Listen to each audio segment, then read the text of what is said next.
Nakakaloka itong si Achichi, may mga puppies na pala siya.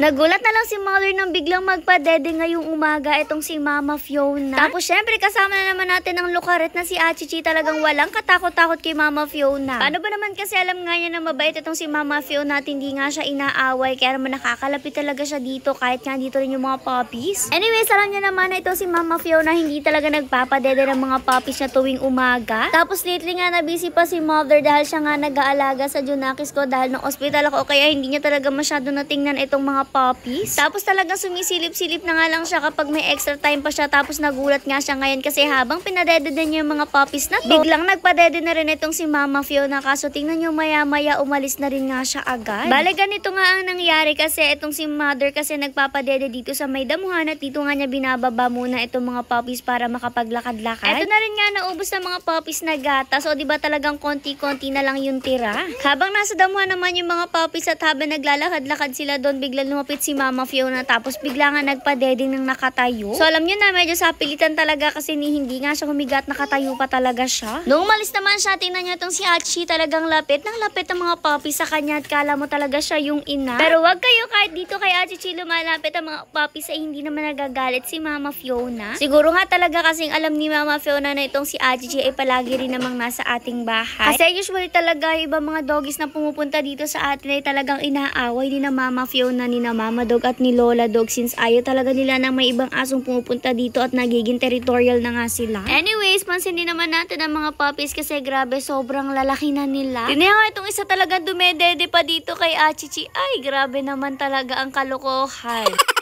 Tapos sakto pa na halos kakulay din ni Achichi itong isang dumedede sa kanya, pero grabe pemperot ni Achichi ang dinedede ng puppy na ito. Buti na nga lang maya-maya pa lumapit rin ulit si Mama Fiona sa mga puppies at sa kanya na rin nga nagpuntahan ng mga puppies niya. Kasi itong mga puppies na to, ang gagaling na rin naman lumakad at talagang kung saan na nga nakakarating. Kaya nga ngayon mahalaga talaga na nakakulong lang muna sila or kahit nga meron silang area kung saan sila makakapag-stay na hindi talaga sila sikip. Para syempre ma-practice din nila talaga ang paglakad nila, pero yung hindi nga sila gaano makakalayo kasi syempre delikado talaga. Maari nga kasing kung makalakad sila, maya-maya mahulog sila at gumulong pababa tapos diretso lang kasi talaga sila sa kanan. Kung di naman sa kanalang diretso nila, sa likod naman ng kanilang pinakabahay, ando naman ay tubuhan. At nako, grabing trauma binigay sa atin ng tubuhan. Alam niyo yan kasi nung mga puppies pa sila, ang tagal bago natin sila mahanap. At dumating pa nga sa point na talagang tinakot tayo kasi biglang sinunog yung tubuhan tapos di pa natin sila nakikita. Kaya nga sa ngayon, kahit marami nagagalit, basta alam namin na dito sila safe, ay dito na lang nga muna sila magsistay. At dahil rin nga pala guys, lumalaki na ang mga puppies na to, gaya nga ng sabi ko sa inyo, ipapa-adapt naman natin sila syempre. Maraming nagagalit kasi bakit daw kailangan ipa-adapt at bakit kailangan paghiwa-hiwalayin sila. Sabi ko na nga lang talaga, ay bakit kayo hindi ready maghiwa-hiwalay yung mga puppies? Eh sila talagang alam nila na itinakda sila maghiwa-hiwalay. Kasi ganoon naman talaga palagi nangyayari, naghihiwa-hiwalay yung mga magkakapatid kasi nga syempre na-adapt sila. At isipin nyo rin talaga, mas okay nga na magkahiwa-hiwalay sila, at least mapunta sila sa isang fur parent na talagang aalagaan sila ng mabuti. Kesa naman nandito nga sila magkakasama pero kasama rin nga sila ni Mama Fiona ditong pag-alagala lang at talagang nasa danger yung buhay. Kasi gaya nga na sinabi ko sa inyo, yung isang kapatid ni Mama Fiona talagang hindi na namin nakita at namatay na talaga. Kasi talagang pag-uwi namin galing Mindoro, may nakita na nga lang kaming dugo-dugo sa daan at wala na talaga kaming idea kung saan galing yun, basta nawala na lang din yung kapatid ni Mama Fiona. Kaya naman talagang malaking bagay na maipa-adapt nga sila para rin may mas mag-alaga sa kanila ng maayos. At isa pa, hindi ko rin mag-gets yung mga taong galit na galit kung bakit kailangan pa daw namin ipa-adapt at hindi na lang kami mag-adapt. Kasi unang-una wala namang masama magpa-adapt ng mga puppies. Pangalawa, alam nyo naman na limited lang yung space natin kasi unang-una breeders po talaga kami at hindi talaga mga rescuers. Talaga nga lang breeders kami with the heart, kaya naman kapag nakakita kami ng mga may kailangan ng tulong, tinutulungan namin itong mga ganitong stray animals. Kung hindi man namin sila ipa-adapt, kawawa naman kasi pag-gala-gala nga lang sila dito. Kaya talaga mas okay na ipa-adapt, huwag kayo makialam. Ay, grabe, lumaban ng atin nyo.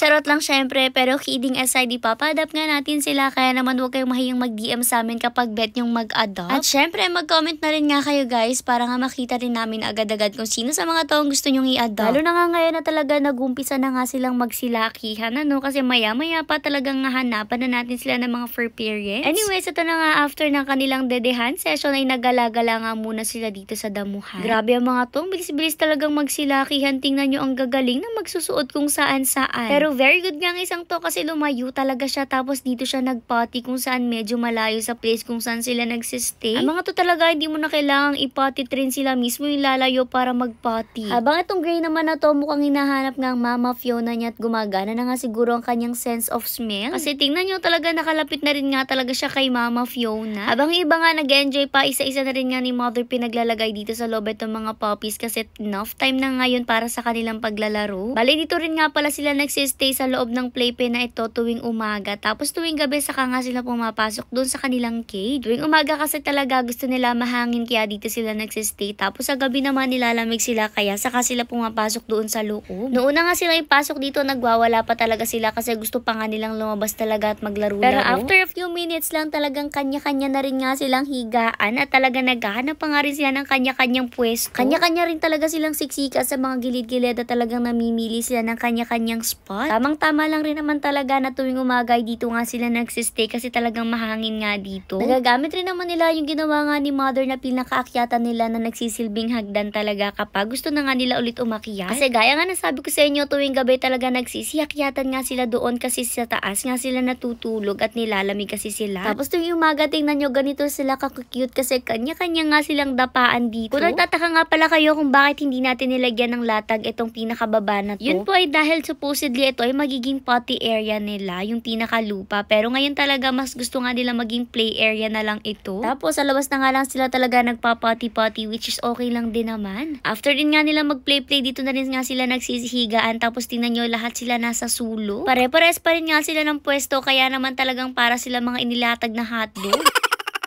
Nakakatawa rin nga talaga kasi mukhang hindi sila magkaintindihan talaga sa pwesto nila. Kasi tingnan nyo after nga nilang mahiga sa isang pwesto maya-maya pa lilipat nga ulit yan at hahanap ng mas okay pa na pwesto. Pero in fairness, lumalaki na nga talaga sila kasi hindi na sila tulad ng dati na nagsisiksikan lang sa isang sulo. Ngayon nga okay na sila na medyo hiwa-hiwalay basta nga masarap yung pinagpwestuhan nila. Maya-maya pa nagsipahingahan na rin naman sila habang si Mama Fiona nakatago na naman dito sa loob at dito nagpapahinga. Alam nyo naman, favorite spot niya nga talaga yan at dyan talaga siya lagi dahil nakabantay din siya sa mga puppies niya. Anyways guys, naghahanap nga po pala kami ng kasambahay, 18 years old pataasan, preferably yung dalaga pa. Walang asawa, walang anak, tapos willing na magstay in at syempre dapat yung masipag at mapagmahal sa hayop. Syempre all around sa bahay at yung makakatulong rin nga sa mga doggies. Kung interested kayo, mag-comment lang kayo guys at make sure naman po na yung magko-comment ay yung talagang interested. Kasi grabe guys, ang dami talaga ng scam sa amin na sabi dadating daw sila pero wala naman talagang dumadating. Tapos yung iba pa mukhang gusto lang humingi ng pamasahe pero wala namang balak pumunta talaga. Kaya guys, mag-comment lang kayo para sa mga